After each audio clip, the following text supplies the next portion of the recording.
Team, welcome to another edition of Raising Havana. This is episode 10, and today we're going to be talking about our great day in the garden in the sunshine doing some really nice training.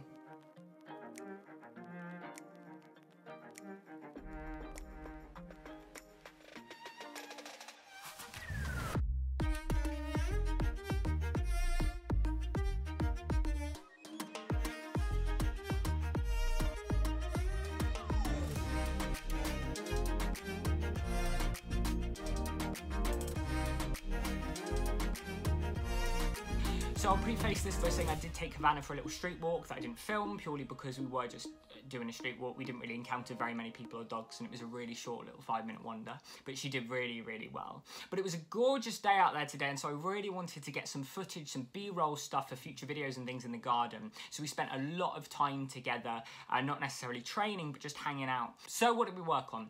I wanted to take specific concepts that we'd only really worked on indoors and start taking them out and about. So we did our paws up training, which she absolutely smashed and really got out there quite quickly.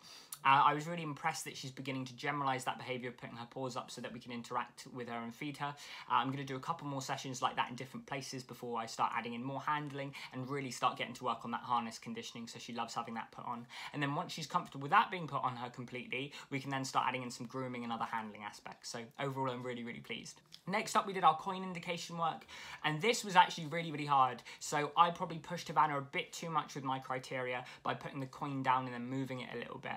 What I need to do a little bit more in the future is set her up for success. So next time what I'm going to do is pop it in a corner so that she's got less room to wander around in, and we can make those indications even tighter.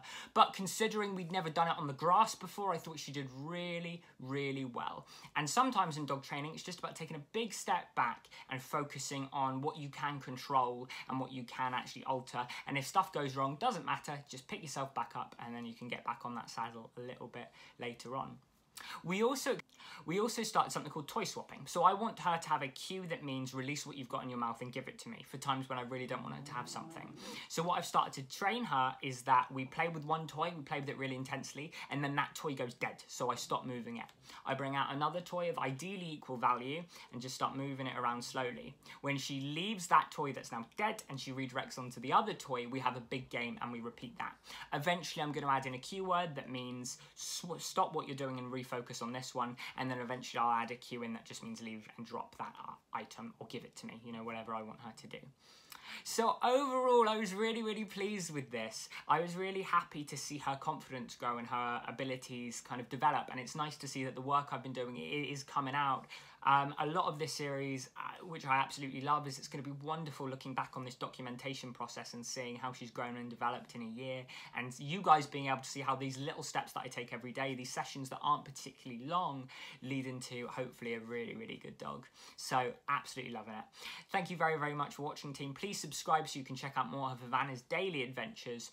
Leave a comment if you've got any questions that you want to ask, and please follow me on Facebook at Jack Fenton the Dorset Dog Trainer. Thank you very much for watching, and I'll chat with you again soon. Bye!